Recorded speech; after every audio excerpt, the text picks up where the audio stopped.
Boyfriend kept making excuses to avoid my friend group for months.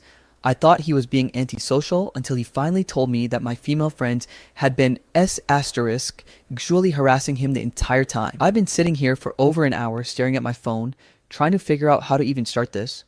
My stomach's in knots, my thoughts are all over the place, and the only thing I know for sure is that nothing about my relationship feels normal anymore. It all started with a text that, on the surface, looked harmless. "Hey babe, I'm not feeling up to it tonight.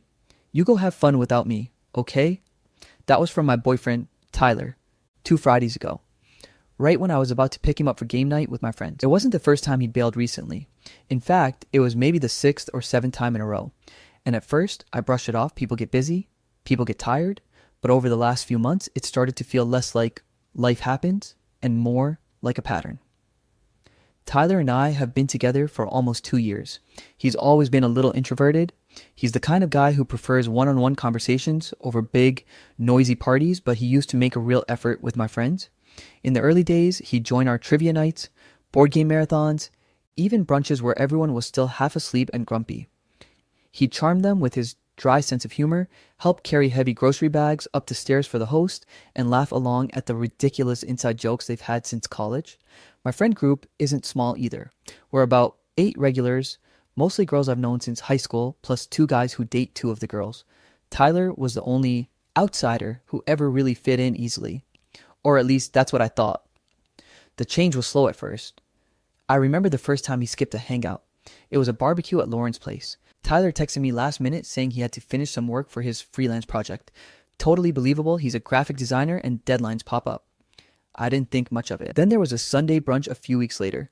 Didn't sleep well, gonna rest. Okay, fine. Then a trivia night. Got a headache, sorry. Another week. My cousin just called, need to help him with something. And on it went. Every time his excuses were just plausible enough that I didn't push. But I'd be lying if I said it didn't bug me. I started to feel like he was just avoiding my friends altogether.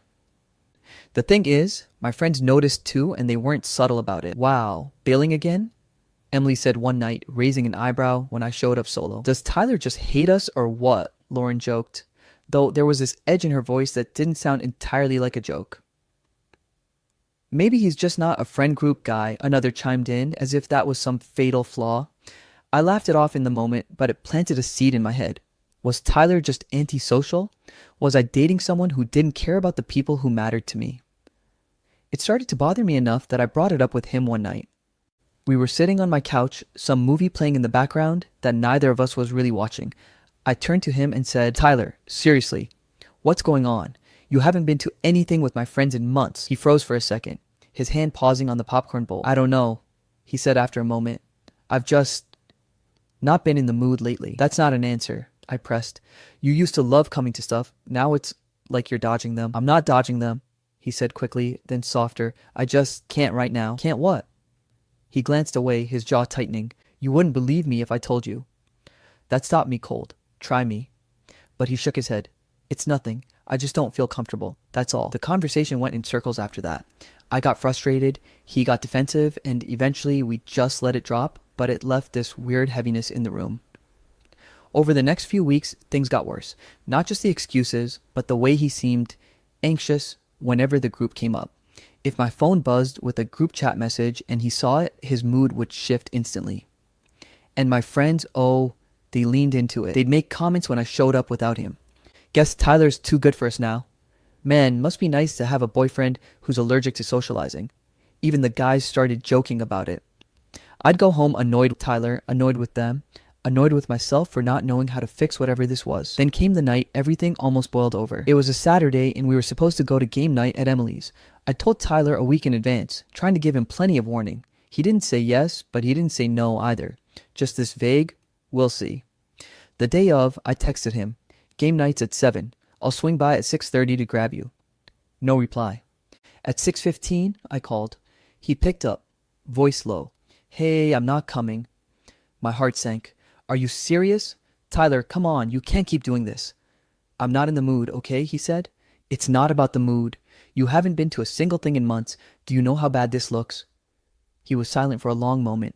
Then quietly, "Yeah, I do." "Then why?" "I can't explain it."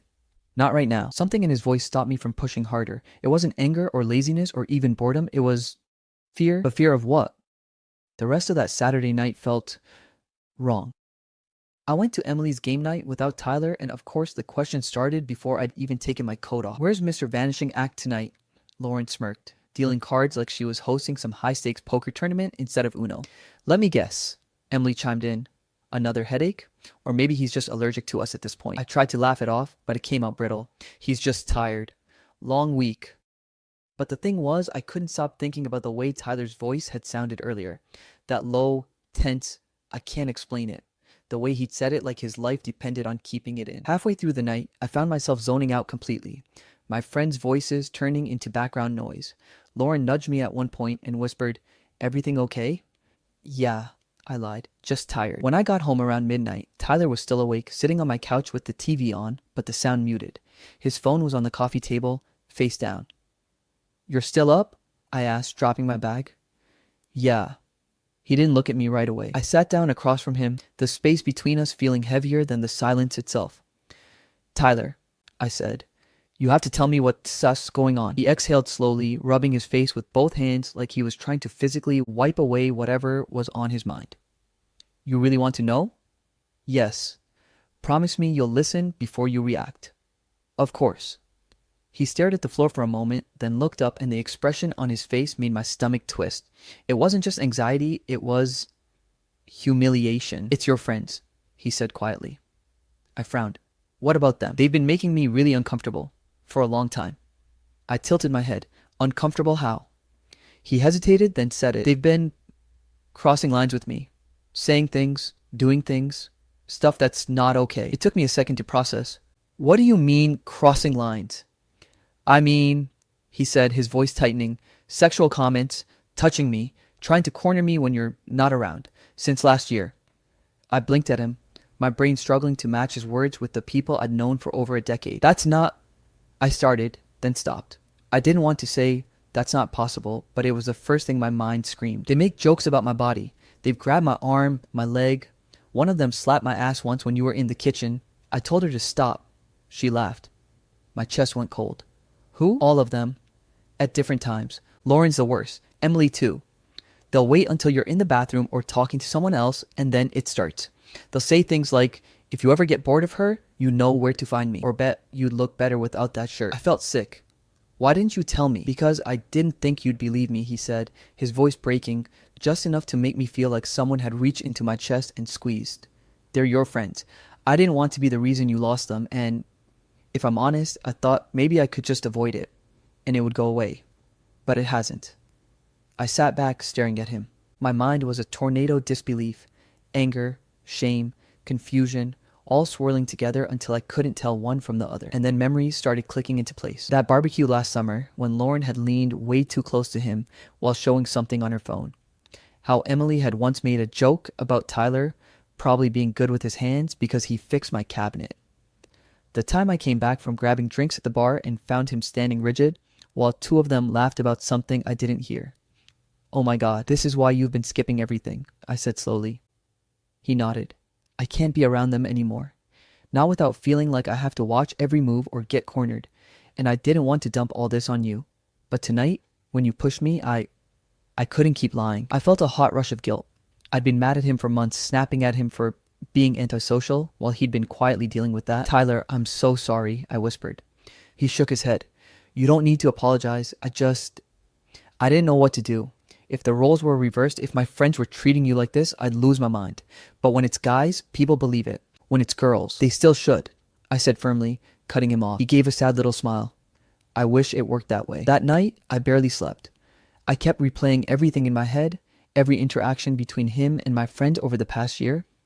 I thought about the little digs they make when he wasn't around, the way they'd pressure me to come without him. It wasn't random teasing, it was all connected.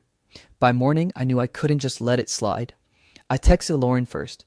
"Hey, can we talk later? Just you, me, and Emily." Her reply came quick.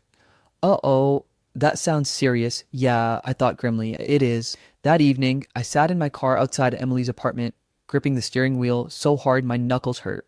Tyler hadn't wanted to come. "This is between you and them," he'd said, but I could tell he was nervous about what might happen. I took a deep breath, grabbed my bag, and walked up the steps. Emily entered the door with her usual bright smile.